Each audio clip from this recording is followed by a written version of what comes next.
कम 200 एमकोल के प्रोजेक्ट करने हैं, हमें कम से कम 25 एमसीएनजी के प्रोजेक्ट करने हैं। सबके मन में अभी एक चिंता है, सबके मन में एक ख्याल है कि कैसे, किस तरह से, कहाँ है फंडिंग, क्या एमसीएल सच में फंडिंग लाएगा, कब लाएगा, कैसे होगा। तो दोस्तों उसके बारे में बिल्कुल भी आप चिंता मत करें, इसकी पूरी व्यवस्था हो चुकी है। तो चलिए शुरुआत करते हैं आज के सेशन के साथ। दोस्तों जब लक्ष्य बहुत महान होता है तो कोई भी कठिनाइयां, चैलेंज, संकट कुछ भी नहीं लगता। एक बहुत बड़ी स्फूर्ति, एक बहुत बड़ी ऊर्जा ऐसे आती है और हम सब कुछ कर सकते हैं उस महान लक्ष्य को प्राप्त करने के लिए। और ऐसे ही कुछ हुआ हमारे स्वतंत्रता के मूवमेंट में। जब हमारे आजादी की लड़ाई थी तब कई लाख लोगों ने अपना पूरा समर्पण उसमें दे दिया। कई हजारों लोगों को यह पता था कि अगर हम वंदे मातरम कहेंगे तो इमीडिएटली सामने ये पुलिस से अंग्रेज हमें मारेंगे, गोली मार सकते हैं, लेकिन फिर भी उन्होंने वो किया क्योंकि वो लक्ष्य इतना इंपॉर्टेंट था, लक्ष्य इतना महान था। और दोस्तों ऐसे ही बहुत ही इंपॉर्टेंट, बहुत ही जरूरी ऐसे लक्ष्य के लिए हमने भी अपनी शुरुआत की है। वैसे तो हम इस लक्ष्य के लिए पिछले 22 साल से काम कर रहे हैं, लेकिन ये जो एमसीएल की स्थापना है हमने इसी बहुत महान ऐसे लक्ष्य के लिए की है। और वो लक्ष्य है हमारी इस धरती को, हमारी इस कुदरत को, हमारी इस धरती माँ को इस संकट से बचाना। आज एक बहुत बड़े संकट पे पूरी दुनिया है, हम ऑलमोस्ट विनाश के कगार पे खड़े हैं। पूरी दुनिया सोच रहे कि अभी कैसे इस संकट से बचे। हर दुनिया में हर देश यूनाइटेड पर काम कर रहे हैं, किस तरह से करें। यूनाइटेड नेशन के जो क्लाइमेट के प्रमुख है उन्होंने तो कहा कि सिर्फ दो साल बचे, अगर 2 साल में हमने कुछ नहीं किया तो बहुत देर हो जाएगी, इरिवर्सिबल चेंजेस हो जाएंगे। इस परिस्थिति में आज हम हैं, लेकिन इस काम के लिए, इस लक्ष्य के लिए हम पिछले 22 साल से काम कर रहे हैं और हम बहुत जल्दी इस अपने लक्ष्य को साकार करेंगे। दोस्तों अभी जो हमारा फोकस है कि हमें किस तरह से हमारी इस धरती को बचा सकते हैं, किस तरह से इस संकट को टाल सकते हैं और उससे उबर सकते हैं, इसका सोल्यूशन तैयार करना और वो दुनिया के सामने रखना। दोस्तों ये जो सोल्यूशन है, ये जो सोच है, वो बाकी किसी दूसरे कंपनी जैसे नहीं है कि हमें इतना प्रोडक्ट तैयार करना है, इतना बेचना है, वैसे नहीं। हमारा फोकस है कि हम दुनिया को इस संकट से निकालने के लिए ये जो सोल्यूशन है वो दुनिया के सामने रखे, ताकि दुनिया में हर कोई देश है वो इसके ऊपर काम करे, वो इस राह पर चले और धीरे धीरे करके हम इस संकट से बाहर निकले। तो हमारा फोकस है कि हम दुनिया के सामने वो सोल्यूशन उससे रखें। और क्या है वो सोल्यूशन? वो सोल्यूशन है हमारे ये प्रोजेक्ट्स, वो सोल्यूशन है हमारे एमसीएनजी प्रोजेक्ट, एमकोल प्रोजेक्ट्स। दोस्तों अभी पूरी दुनिया में ये जो संकट छाया हुआ है उसका प्रमुख कारण है ऊर्जा, प्रमुख कारण है एनर्जी। हम जिससे एनर्जी लेते हैं, ये फोसिल फ्यूल्स। इसलिए पूरी दुनिया ट्राई कर रही है, काम कर रही है कि किस तरह से इस फोसिल फ्यूल को छोड़ के हम रिन्यूएबल क्लीन फ्यूल के ऊपर काम करें। इसलिए सोलार और विंड और बाकी हाइड्रोजन के ऊपर काम करें। लेकिन दोस्तों हमारे जो सोल्यूशन है ये हर तरह की ऊर्जा की जरूरत को पूरा करने वाले सॉल्यूशंस। ये वो सॉल्यूशन है जो आगे के हजारों सालों तक हम कर सकते हैं। और ये सॉल्यूशन सिर्फ कार्बन न्यूट्रल नहीं है, तो कार्बन निगेटिव सॉल्यूशन है। यानी ये सॉल्यूशन, ये फ्यूल, ये प्रोडक्ट इस तरह से प्रोडक्ट है कि ये ऊर्जा की हमारी जरूरत तो पूरा करेंगे, इस प्रकृति का ख्याल रखेंगे, लेकिन हमारे जो नेपियर ग्रास है वो इस एटमॉस्फेयर में, इस वातावरण में जो भी कार्बन छाया हुआ है उसको भी कम करेंगे, उसको भी साफ करेंगे। हमारा जो एमसीएनजी है, ये मीथेन है, ये हर तरह के ट्रांसपोर्टेशन व्हीकल में चलेगा। 2 व्हीलर से लेके बस, ट्रक तक हर कोई पेट्रोल की, डीजल की गाड़ी, उसे हम इस सीएनजी के ऊपर चलने वाली गाड़ी में कन्वर्ट कर सकते हैं। हर गाड़ी इसके ऊपर चल सकती है। हवाई जहाज से लेके पानी का जहाज, हर ट्रांसपोर्टेशन व्हीकल इसके ऊपर चल सकता है। जेट जो जिसे बहुत ज्यादा कैलोरीफिक वैल्यू वाला फ्यूल लगता है, वो भी इसके ऊपर चलता है जब हम इसको एलएनजी में कन्वर्ट करते हैं। तो दोस्तों ट्रांसपोर्टेशन में हर कोई जरूरत इसमें हो सकती है। और स्पेशल बात यह है कि उसके लिए हमें एग्जिस्टिंग जो इंफ्रास्ट्रक्चर है उसको बदलने की जरूरत नहीं है। ईवी में जब आपको जाओगे तो आपकी एग्जिस्टिंग गाड़ी आप इलेक्ट्रिक व्हीकल में नहीं कन्वर्ट कर सकते, हम कर सकते हैं। हमारी हर कोई गाड़ी जो आज फोसिल फ्यूल पे चल रही है उसको हम एमसीएनजी के ऊपर कन्वर्ट कर सकते हैं। और वैसे ही हमारे एमकोल, अभी एमकोल और वैसे एमकोल नहीं, यहाँ आने वाले दिनों में सभी जो प्रोजेक्ट्स हैं वो एम पिलेट्स तैयार करेंगे। अब ये एम पिलेट है, आपकी हर तरह की इंडस्ट्री की जरूरत, हर तरह की कमर्शियल की जरूरत उसको पूरा करेंगे। आपको जो भी बिजली तैयार करनी है, अभी पावर प्लांट एक बहुत इंपॉर्टेंट जरूरत है। उसको हर जगह ये पूरा कर सकता है। लेकिन उससे भी आगे जाके हमने डिस्कवर किया है clean cooking system, MCL cooking system. दोस्तों 40% घरों में क्लीन कुकिंग फ्यूल ही नहीं है, और वहां हमने ये बहुत इंपॉर्टेंट ऐसा सोल्यूशन दिया है। लेकिन इतना ही नहीं, आने वाले दिनों में ये एलपीजी और ये नेचुरल गैस ये भी रिप्लेस करे। लेकिन इसी के साथ साथ हमने क्या किया, हमने हमने हम दुनिया के सामने रखने वाले हैं ये हमारे सॉइल कंडीशनर। दोस्तों ये सॉइल कंडीशनर की बहुत जरूरत है, बिकॉज और एक संकट में दुनिया है, और वो है सस्टेनेबल एग्रीकल्चर। जिस तरह से अभी जमीन की, मिट्टी की जो फर्टिलिटी है वो कम होती जा रही है, वो बहुत बड़ा चिंता का विषय है। जिस तरह से आबादी बढ़ रही है, तो कैसे आने वाले दिनों में इनके लिए हम अनाज तैयार करें, ये बहुत बड़ा संकट है। और इसके लिए सोल्यूशन है ऑर्गेनिक फर्टिलाइजर। और ये ऑर्गेनिक फर्टिलाइजर नहीं, जब नेपियर ग्रास से हम लोग इसे बनाएंगे तो ये सॉइल कंडीशनर है, दवाई जैसे काम करेगा, और आगे के हजारों साल ये हमारी मिट्टी उतना अनाज जितना हमें चाहिए वो तैयार करेगी। इसी के साथ साथ हम एमएसपी यानी सस्टेनेबल प्रोडक्ट्स भी तैयार कर रहे हैं। सस्टेनेबल प्रोडक्ट्स अभी जितने भी एमपीओ है उसमें ये सस्टेनेबल प्रोडक्ट्स हम इंट्रोड्यूस करेंगे, और फिर दुनिया को बता देंगे कि ये पेट्रोकेमिकल से जो चीजें आप बना रहे हैं उसकी कोई जरूरत नहीं। ये सस्टेनेबल प्रोडक्ट है जो हमारी जरूरतों को भी पूरा करेंगे, प्रकृति का भी ख्याल रखेंगे, और सर्कुलर इकोनॉमी जिसकी बात हमने पिछले बार की थी उसको तैयार करें। और ये जो सोल्यूशन हमें रखना है, ये सोल्यूशन एक एमसीएनजी प्रोजेक्ट, एक एमकोल प्रोजेक्ट या ऐसा कई एमएसपी के ऐसा नहीं करना है। तो हमें कम से कम 200 एमकोल के प्रोजेक्ट करने हैं, हमें कम से कम 25 एमसीएनजी के प्रोजेक्ट करने हैं, और फिर ये सोल्यूशन दुनिया के सामने रखें। अभी सबके मन में अभी एक चिंता है, सबके मन में एक ख्याल है कि कैसे, किस तरह से, कहां है फंडिंग, क्या एमसीएल सच में फंडिंग लाएगा, कब लाएगा, कैसे होगा। तो दोस्तों उसके बारे में बिल्कुल भी आप चिंता मत करें, इसकी पूरी व्यवस्था हो चुकी है। हर बार जब भी पिछले कई दिनों से हमने कभी भी इसके ऊपर काम नहीं किया कि कौन सी लायबिलिटी है, कैसे उसको बंद करें। हम हमेशा काम कर रहे थे इस फंडिंग के ऊपर, हम हमेशा काम कर रहे थे कि इस फंडिंग से हमें 200 एमकोल के प्रोजेक्ट, 25 एमसीएनजी प्रोजेक्ट अभी इमीडिएटली करने हैं, इतनी जरूरत, इतनी आवश्यकता है। और इसलिए फंडिंग पूरी तरह से हो चुकी है, और उसके लिए जो फॉर्मेलिटीज वो भी इसी महीने में ही पूरी हो जाएगी। तो जो भी कमिटमेंट हमने किया है उस कमिटमेंट के तहत हम ये फंडिंग आपको और ये लक्ष्य आपके सामने रखें। ये फंडिंग दोस्तों इसकी आगे इस महीने के बाद, ये फंडिंग शुरू होने के बाद, ये फिर कॉर्पोरेट जैसे ही काम होगा। आगे के अलग नेक्स्ट पर्व में या नेक्स्ट फेज में जब हम जाएंगे, तब हमारी कंपनी कॉर्पोरेट जैसे ही काम करेगी। फंडिंग को अभी समय लगा क्योंकि इनिशियली बहुत सारी चीजें होती है जो करनी पड़ती है, लेकिन इसके आगे नहीं लगे।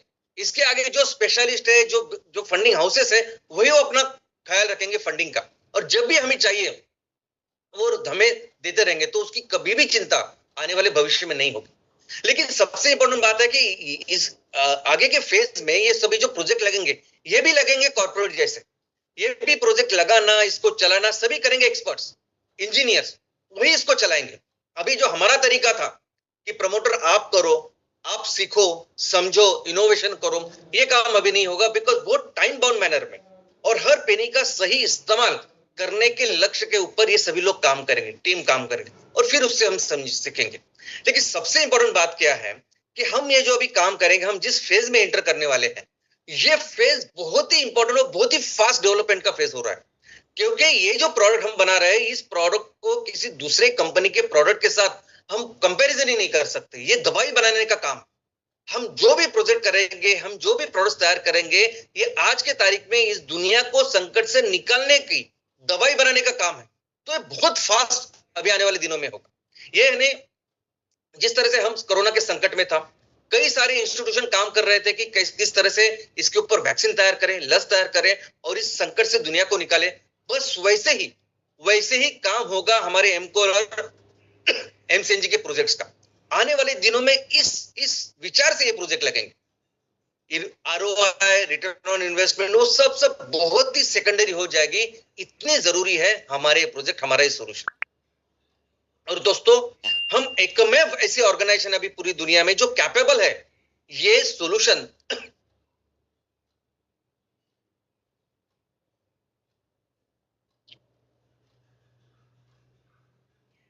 दुनिया के सामने रखने के लिए।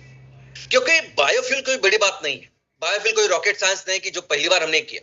लोग सदियों से इसे जानते हैं, देखिए कई सारे इसके चैलेंजेस थे, प्रॉब्लम थे जो हमने सॉल्व किया। सबसे बड़ा प्रॉब्लम था रॉ मटेरियल का। रॉ मटेरियल का प्रॉब्लम हमने सॉल्व किया नेपियर घास के साथ। इनफैक्ट कई सारे ऐसे प्रदेश भी हो सकते हैं कि जहां नेपियर घास की खेती नहीं होगी, तो वहां अलगे से हम कैसे बायोमास तैयार करेंगे, वाटर हाइसिन से कैसे बायोमास तैयार करेंगे, वो पूरी टेक्नोलॉजी हमने विकसित की है। लोग नेपियर घास से एमसीएनजी बनाना जानते हैं, लेकिन वेट बायोमास से ड्राई एमकोल कैसे बनाना, ये कभी किसी ने काम नहीं किया जो हमने किया। तो नेपियर घास से ये एमपिलेट तैयार करना, ये जो टेक्नोलॉजी और इसकी पूरी मशीनरी आने वाले दिनों में नेक्स्ट वर्जन के प्रोजेक्ट हमारे लगने वाले। सिर्फ इतना ही नहीं, ये कैसे करें, ये बिजनेस मॉडल किस तरीके से गांव में जाके लोगों को अपने साथ जोड़ के इसको करना है, ये भी बहुत जरूरी था। ये बिजनेस मॉडल, ये मॉड्यूलर प्रोजेक्ट कि एक जगह पे बहुत बड़ी ऐसी रिफाइनरी जैसे प्रोजेक्ट नहीं लगाना है, तो हर गांव में, हर ग्राम पंचायत में ऐसे प्रोजेक्ट लगाएंगे तभी स्केल में जाएंगे। ये भी बहुत इंपॉर्टेंट है। हमारा हर प्रोजेक्ट एक ट्रिपल बॉटम लाइन प्रोजेक्ट है, ये दिखाना ये भी बहुत इंपॉर्टेंट है। आने वाले फेज में अगर जरूरत पड़ी कि 10,000 एमसीएनजी प्रोजेक्ट लगाने हैं, 10,000 एमकोल प्रोजेक्ट लगाने, तो ये 10,000 प्रोजेक्ट लगाने में सबसे काबिल अगर कोई है आज हमारे देश में, पूरे दुनिया में, तो सिर्फ है वो एमसीएल। दोस्तों अभी ये एमसीएल ये सॉल्यूशन दुनिया को दिखाएगी और किस तरह से आगे जाएगी मैं आपको बताता हूं। सबसे पहले मैं आपको यह बताना चाहता हूं कि इस महीने एक बहुत ही इंपॉर्टेंट ऐसी परिषद हुई जिसका नाम था यूनाइटेड नेशन क्लाइमेट कॉन्फ्रेंस। इसी महीने के जून के 3 जून से लेकर 13 जून तक 11 दिन ये परिषद थी। जर्मनी देश में बोन शहर में ये परिषद थी और ये बहुत इंपॉर्टेंट है क्योंकि अभी इस दुनिया को इस संकट से निकालने का जो नेतृत्व कर रहा है वो यूनाइटेड नेशन कर रहा है। और यूनाइटेड नेशन क्या है? यूनाइटेड नेशन है संयुक्त राष्ट्र संघ। यूनाइटेड नेशन ऐसा संगठन है कि जिसके सभासद सभी देश है, दुनिया के सभी देश सभासद है। और यूनाइटेड नेशन इस पूरी दुनिया के लिए अभी क्लाइमेट चेंज को लेके क्या करना चाहिए, कौन सी रणनीति होनी चाहिए, कौन सी प्लानिंग, कौन सी स्ट्रैटेजी होनी चाहिए, सब कुछ यूनाइटेड नेशन डिसाइड करते हैं। वो डिसाइड करते हैं अलग अलग एग्रीमेंट्स, चीजें, और उसे फॉलो पूरी दुनिया या पूरे देश करते हैं। तो इसकी बहुत इंपॉर्टेंट परिषद इस महीने हुई। दोस्तों यूनाइटेड नेशन का ये जो प्रोसेस है, उस प्रोसेस का नाम है UNFCCC, United nation framework convention of climate change. दोस्तों यूनाइटेड नेशन ने 1992 में पहली बार इस क्लाइमेट चेंज के ऊपर काम करना शुरू किया। तो 1992 से ये UNFCCC चल रहा है। तो ये बेसिकली कन्वेंशन यानी प्रोसेस है, प्रक्रिया है। तो उसके बाद जो कुछ होता है, क्योटो प्रोटोकॉल, पेरिस एग्रीमेंट, ये COP, सब कुछ जो होता है ये UNFCCC के अंदर होता है। यूनाइटेड नेशन क्लाइमेट चेंज को लेके जो भी काम करते हैं दुनिया में, वो सभी UNFCCC के अंदर ही करती है और होता है। और दोस्तों हर साल इसी के अंदर UNFCCC के अंदर ही हर साल दुनिया के सभी देश, क्योंकि दुनिया के सभी देश अभी यूनाइटेड नेशन के सभासद है, सभी देश के राष्ट्र प्रमुख आते हैं मीटिंग के लिए, एक कॉन्फ्रेंस के लिए, जो कॉन्फ्रेंस 2 हफ्ते चलती है और जिसे हम कहते हैं COP यानी कॉन्फ्रेंस ऑफ पार्टीज। और जहां उस राष्ट्र के राष्ट्र प्रमुख यानी प्राइम मिनिस्टर, प्रेसिडेंट, यही लोग आते हैं, डेलीगेट नहीं आते, और वो डिस्कस करते सिर्फ एक चीज, और वो है क्लाइमेट चेंज, ये संकट। और दोस्तों 1992 से लगातार ये चलती आ रही है, हर साल ये COP होती है। सिर्फ कुछ बीच में एग्जेम्पशन या एक्सेप्शन थे बिकॉज ऑफ कोरोना। दोस्तों अभी यही UNFCCC के 2 बॉडीज है, 2 अलग अलग बॉडीज है। एक बॉडी जो है जिन्हें सब्सिडरी बॉडीज कहते हैं, तो एक उनका समूह जो है, बॉडी जो है, वो बेसिकली बनी है सभी टेक्नोलॉजी, सभी एक्सपर्ट, सभी साइंटिस्ट उनसे। तो पूरी दुनिया के जो जाने माने साइंटिस्ट है सभी इस बॉडी में काम करते हैं, एक बॉडी में काम करते हैं। और ये सिर्फ इसके ऊपर काम करते हैं कि टेक्निकल चीजें, क्यों हो रहा है ग्लोबल वार्मिंग, किस तरह से हो रहा है, किस लेवल पे जा रहा है, क्या स्टेटस है, और फिर इसके लिए हमें क्या करना चाहिए, ये सभी जो है, ये सभी एक्सपर्ट्स मिलकर इसके ऊपर काम करते हैं। और दूसरी जो बॉडी है वो बॉडी है इम्प्लीमेंटेशन की, एग्जीक्यूशन की बॉडी। और उनका काम क्या होता है कि ये जो टेक्निकल लोग फिर प्रपोज करते हैं कि अभी यहां तक ये संकट इतना बढ़ चुका है, जो कुछ जिस दिशा में हम लोग जा रहे हैं, और इसे फिर ये करना है, इस तरीके से फिर इसको हम मिटिगेट कर सकते हैं, कम कर सकते हैं। तो इसको एग्जीक्यूट करने वाली जो बॉडी है वो है दूसरी बॉडी, इंप्लीमेंटेशन बॉडी, एग्जीक्यूशन की बॉडी। तो ये 2 सब्सिडियरी बॉडीज है जो यूएन ट्रिपल एफसी में कंटिन्यूसली काम करती है। और दोस्तों बेसिकली ये इस महीने का जो सम्मेलन था, जो कॉन्फ्रेंस थी, वो बेसिकली सब्सिडरी बॉडीज की 60वीं ऐसी कॉन्फ्रेंस। लेकिन ये इतनी महत्वपूर्ण क्यों है? क्योंकि यही वो कॉन्फ्रेंस है जो बेसिकली सब कुछ डिसाइड करती है। सीओपी में सभी राष्ट्र प्रमुख आते हैं, लेकिन वो राष्ट्र के प्रमुख है, वो एजुकेशन के प्रमुख है, लेकिन जो टेक्निकल एक्सपर्ट है यूनाइटेड नेशन में एक्चुअली क्या काम करना होगा, आगे कैसे जाना होगा, किस तरीके से जाना होगा, ये सब कुछ अगर कोई डिसाइड करता है तो ये वो कमिटी है, ये वो सब्सिडरी बॉडीज है जो एक्चुअली सभी चीजें डिसाइड करती है कि आगे की प्लानिंग स्ट्रेटजी डिसाइड करती है। यहां तक कि जो कॉन्फ्रेंस ऑफ पार्टीज होगा उस साल में, तो उसमें कौन सा एजेंडा होगा, क्या काम हमें करना है, ये सब कुछ जो डिसाइड करती है ये सब्सिडरी बॉडीज करती है। और ये जो इस महीने की मीटिंग थी, ये 60वीं उनकी ऐसी मीटिंग थी। तो सभी दुनिया का फोकस इसके ऊपर रहता है, क्योंकि यही ये जो बोलते हैं, ये जो टेक्निकल जो फाइनल करते हैं, वही ऑलमोस्ट सीओपी में फाइनल होता है। तो इसलिए पूरी दुनिया की निगाहें इस पे होती है। तो क्या किया उन्होंने फाइनल? तो सबसे पहले उन्होंने जो सबसे ज्यादा चर्चा जिसके ऊपर हुई वो थी क्लाइमेट फाइनेंस। अभी पूरी दुनिया जानती है, सभी एक्सपर्ट, सभी जो इंस्टीट्यूशंस, उन्होंने सामने रखा है कि अगर हमें इस संकट को रोकना है तो सभी देशों को, स्पेशली डेवलपिंग नेशन जो है और बाकी देशों को, इनको ट्रिलियंस ऑफ डॉलर लगने वाले। इनफैक्ट पिछले साल जब G20 की परीक्षा हमारे देश में थी, तो वहां भी उन्होंने क्या कंक्लूजन निकाला? कंक्लूजन ये निकाला कि भारत को अगर इस क्लाइमेट चेंज से, अगर इस संकट से बाहर निकलना है, तो भारत को $4 ट्रिलियन हर साल लगेंगे और कई साल तक, तब जाके इस संकट से हम लोग निकलेंगे। तो इसे ट्रिलियंस ऑफ डॉलर लगेंगे, ये तो सभी को पता है। और यही बात डिस्कस हुई कि ट्रिलियंस ऑफ डॉलर लगेंगे, लेकिन फिर आप इतना दे क्यों नहीं रहे, आप इतना पैसा क्यों नहीं लगा रहे? लेकिन ये चर्चा हुई कि जिनके पास पैसे हैं वो चाहते हैं कि ये पैसे सस्टेनेबल फाइनेंस हो।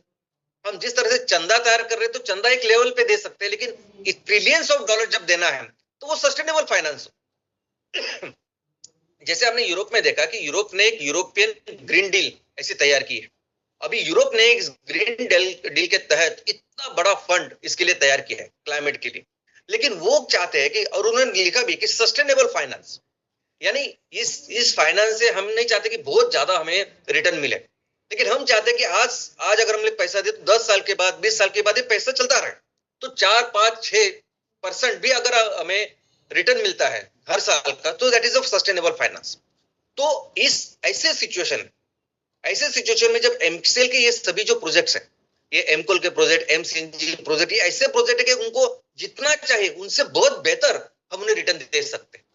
ये सस्टेनेबल फाइनेंस, ऐसे प्रोजेक्ट्स की बात कर रहे हैं ये, जो लोग देना चाहते हैं पैसे, और ऐसे बहुत ही अच्छे पोजीशन में आज एमसीएल है। दोस्तों दूसरी बात हुई लॉस एंड डैमेज फंड। अभी ये फंड की शुरुआत हुई पेरिस एग्रीमेंट के साथ। अभी हम सभी जानते हैं कि इस क्लाइमेट चेंज की वजह से कई सारी दुर्घटनाएं हो रही, बाढ़ आ रही है, कई सारे तूफान आ रहे हैं, और तूफान की इंटेंसिटी भी दिन ब दिन बढ़ती जा रही है। तो जो भी नुकसान होता है, इस नुकसान को भरने के लिए एक पूरी दुनिया के लिए एक लॉस एंड डैमेज का फंड हो, जो यूनाइटेड नेशन के हो, और वो फिर इसको सपोर्ट करे। ये बात हुई एडेप्टेशन की। एक ग्लोबल गोल यूनाइटेड नेशन ने सामने रखा है कि ग्लोबल गोल ऑन एडेप्टेशन। अभी दुनिया में जिस तरीके से अभी क्लाइमेट चेंज हो रहा है, क्लाइमेट चेंज में इतना सारा परिवर्तन हो रहा है, तो हमें भी कहीं ना कहीं इस परिवर्तन को एक्सेप्ट करना चाहिए। कहीं ना कहीं इस परिवर्तन को हमें, हमारी जो एडेप्टेशन है उसको सोखने की जो हमारी कैपेसिटी उसको बढ़ाना है। हमारी जो लवचिकता है, रेजिलियंस जो है, उसको बढ़ाना है, ताकि हम ये जो परिवर्तन हो रहा है उसको हम संभाल सके। तो ये सभी होता है एडेप्टेशन, और जिसे लेकर ग्लोबल गोल ऑफ एडेप्टेशन, यानी कुछ ऐसे देश हैं जो ज्यादा रिस्क में है, ज्यादा वल्नरेबल है, तो कैसे इस वल्नरेबिलिटी को कम करें, ये भी आता है सब एडेप्टेशन के ऊपर। ये भी उस पर चर्चा हुई। बाद में मिटिगेशन, कि दुनिया में ये क्लाइमेट चेंज की वजह से जितना सारा नुकसान हो रहा है, तो कैसे उस नुकसान को कम से कम करें। हमें पता है कि ये गांव, ये शहर, और इसको ये पॉसिबिलिटी है क्लाइमेट चेंज की वजह से, तो कैसे उसे आज ही उसके ऊपर काम करें। तो मिटिगेशन वर्किंग प्लान, इसके ऊपर भी चर्चा हुई। लेकिन सबसे ज्यादा जो इंपॉर्टेंट चर्चा हुई वो थी जस्ट ट्रांजिशन। जस्ट ट्रांजिशन का मतलब है कि ये जो फॉसिल फ्यूल छोड़ के अभी हम रिन्यूएबल के ऊपर जा रहे हैं, कितनी सारी कंपनियां काम कर रही है अभी सोलर के ऊपर, हाइड्रोजन के ऊपर, विंड के ऊपर। ये जब काम कर रही है तो कई सारे लोगों को वो निकाल दे रही। इधर एम्प्लॉयमेंट बहुत कम है, तो बहुत बड़ा एक स्ट्रॉन्ग एजिटेशन ये है कि जब भी आप एक काम करो क्लाइमेट चेंज को लेके, जब आप एक ट्रांजिशन संक्रमण के ऊपर काम करिए, अब लोगों के बारे में भी सोचिए। और ये समस्या अगर हमें लगता है कि भारत में नहीं, सिर्फ भारत में नहीं, ये अमेरिका में है, ये यूके में है, ये यूरोप में है, क्योंकि बहुत सारे लोग काम से निकल जा रहे हैं कि जब ऐसा संक्रमण हो रहा है। और ऐसे पोजीशन में एमसेक जैसा ऑर्गेनाइजेशन जो कह रहा है कि किस तरह से हम लोग एम्प्लॉयमेंट बना रही है, आप देखिए हर लेवल पे हमारा एम्प्लॉयमेंट जनरेशन, तो ये बहुत ही अच्छे लेवल पे है। हम इस जस्ट ट्रांजिशन का सॉल्यूशन देने में ये हमारे प्रोजेक्ट्स, इतना ही नहीं, बहुत ज्यादा फोकस और बहुत ज्यादा चर्चा हुई आर्टिकल 6 के ऊपर। अभी आर्टिकल 6 क्या है? तो पेरिस एग्रीमेंट का जो एग्रीमेंट है उसका है आर्टिकल 6, और ये है इंटरनेशनल कार्बन ट्रेडिंग के बारे में, कार्बन मार्केट के बारे में। अभी एक ये बहुत अच्छा जरिया है कि कैसे हम फंड को चैनलाइज कर सकते हैं, मोबिलाइज कर सकते हैं। जो भी कंपनियां, इंस्टीट्यूशन ये कार्बन उत्सर्जन कम करने का काम कर रही है, उसको कार्बन क्रेडिट के थ्रू वो फंड मिलता है। अभी इसके भी दो अलग अलग प्रकार है, 6.2, 6.4, यानी एक कंट्री टू कंट्री ट्रेडिंग है और दूसरा सेंट्रलाइज इंटरनेशनल ट्रेडिंग है कार्बन क्रेडिट की। तो इसमें भी बहुत ज्यादा चर्चा हुई कि किस तरह से इसको बेहतर किया जा सकता है। और दोस्तों आने वाले दिनों में ये बहुत बड़ा फोकस होने वाला है कार्बन मार्केट। पूरी दुनिया में कार्बन मार्केट कैसे बेहतर हो, कैसे ज्यादा से ज्यादा फास्ट एफिशिएंटली हम इस कार्बन ट्रेडिंग को बढ़ावा दें, ताकि ज्यादा से ज्यादा इन्वेस्टमेंट ऐसे प्रोजेक्ट्स में आए जो प्रोजेक्ट्स इस क्लाइमेट को बचाए, इस उत्सर्जन को कम करें। और ऐसे बहुत ही स्ट्रांग पोजीशन में हम लोग हैं। एमसीएल जब एक काम कर रही है, आज हम बहुत बड़े पोजीशन में है कि आने वाले दिनों में carbon credit, in fact international carbon credit का जो मार्केट है उसमें बहुत बड़ा रोल हम लोग प्ले करने वाले हैं। दोस्तों पिछले साल से एक नई संकल्पना की भी शुरुआत हुई। संकल्पना ने रेजोल्यूशन है जिसका नाम है ग्लोबल स्टॉक टेक। अभी ये रेजोल्यूशन क्या है? तो ये रेजोल्यूशन ये है कि हमें 2030 तक, अभी यूनाइटेड नेशन ने पिछले COP 28 में इसको पारित किया था। तो ये रेजोल्यूशन ये है कि हमें 2030 तक जितना भी इन्वेस्टमेंट अभी रिन्यूएबल्स एनर्जी में हो रहा है उसका कम से कम 3 गुना करना है, और वो भी कब कहा तक? 2030 तक। दोस्तों यूनाइटेड नेशन और पूरी दुनिया जानती है कि आने वाले कुछ साल ही, ये 2-4 साल ही सबसे इंपॉर्टेंट है। ये मेक और ब्रेक के साल है। अगर हमने इस 2-3-4 साल में अगर कुछ नहीं किया तो पूरी दुनिया इरिवर्सिबल मोड पे जा सकती है। तो इसीलिए ये बहुत इंपॉर्टेंट चीज बन चुकी है आज। अभी हम देखेंगे तो फॉसिल के ऊपर अगर 1 ट्रिलियन है तो ऑलमोस्ट 1.75 ट्रिलियन रिन्यूएबल के ऊपर इन्वेस्टमेंट है। अभी 1.75 ट्रिलियन का मतलब है 142 लाख करोड़। अभी उसको 3 गुना करना है, यानी 5.25 ट्रिलियन, यानी ऑलमोस्ट 440 लाख करोड़ से भी ज्यादा। और ये इंपॉर्टेंट फोकस है ये आने वाले दिनों में जो डिस्कस हुआ। और ये इसके साथ साथ 2030 तक हम जो एनर्जी एफिशिएंसी है उसको डबल करना, ये भी यहाँ डिस्कस हुआ। और ऑफ कोर्स डिस्कस हुआ कि अभी इस COP में क्या एजेंडा होगा। ये जो COP है आने वाले दिनों में, ये नवंबर में है 11 से लेकर 22 तक, और ये अजरबैजान करके एक देश है, उस देश के बाकू करके एक सिटी है, शहर है, उसमें ये COP होने वाली है। अभी यहाँ क्या एजेंडा होगा, ये सब कुछ चीजें जो मैंने आपको बताई, यही एजेंडा वहां होने वाला है, यही सब फाइनल हुआ। और ये जो देश है इसकी बेसिकली पूरी अर्थव्यवस्था है ऑयल एंड गैस के ऊपर। पिछले बार हमने देखा कि UAE में थी COP 28, तो वो भी अर्थव्यवस्था ऑयल एंड गैस में है। और ये भी अगर अजरबैजान जो देश है उसकी पूरी अर्थव्यवस्था वो नेचुरल गैस और क्रूड ऑयल के ऊपर है, जो बहुत बड़े उत्पादक इसके हैं। तो दोस्तों ये सब चीजें थी, तो हम क्या करेंगे? देखो मैं आपको बोलता हूँ कि एक तो इस फंडिंग के साथ हम अपने ये 200 एमकोल 25 MCNG के प्रोजेक्ट पूरे करने, और फिर हमें भी एक कॉन्फ्रेंस का आयोजन करना है हमारे भारत में। ऐसा कॉन्फ्रेंस जो इंटरनेशनल होगा और जहां पूरे दुनिया के सभी जो स्टेक होल्डर है, यूनाइटेड नेशन से लेकर सभी जो इंस्टीट्यूशन है, उनको हम बुलाएंगे और उनके सामने फिर ये सॉल्यूशन रखेंगे। और हमें ये नहीं लगता कि सभी जाके प्रोजेक्ट हम ही करें। हम चाहते हैं कि लोग समझे कि सही रास्ता क्या है सस्टेनेबिलिटी का, सही carbon neutral, carbon negative fuel कैसे होता है जो हजारों सालों तक चलेगा। किस तरह से एग्रीकल्चर भी हम सस्टेनेबल करेंगे, ये हम दुनिया को देखेंगे। दुनिया को दिखाएंगे हमारे सभी एमसीए सस्टेनेबल प्रोडक्ट्स, जो किस तरह से इस सभी पेट्रोलियम प्रोडक्ट को 100% रिप्लेस कर सकते हैं और एक सर्कुलर इकोनॉमी का निर्माण कर सकते हैं। और दोस्तों, ये कॉन्फ्रेंस इसलिए नहीं है कि हमें फंडिंग वगैरह चाहिए, फंडिंग अभी चलती रहेगी, funding will be part and parcel, एक वो प्रोसेस चलता रहेगा, लेकिन ये जरूरी है दुनिया को सही दिशा में लेके जाने के लिए।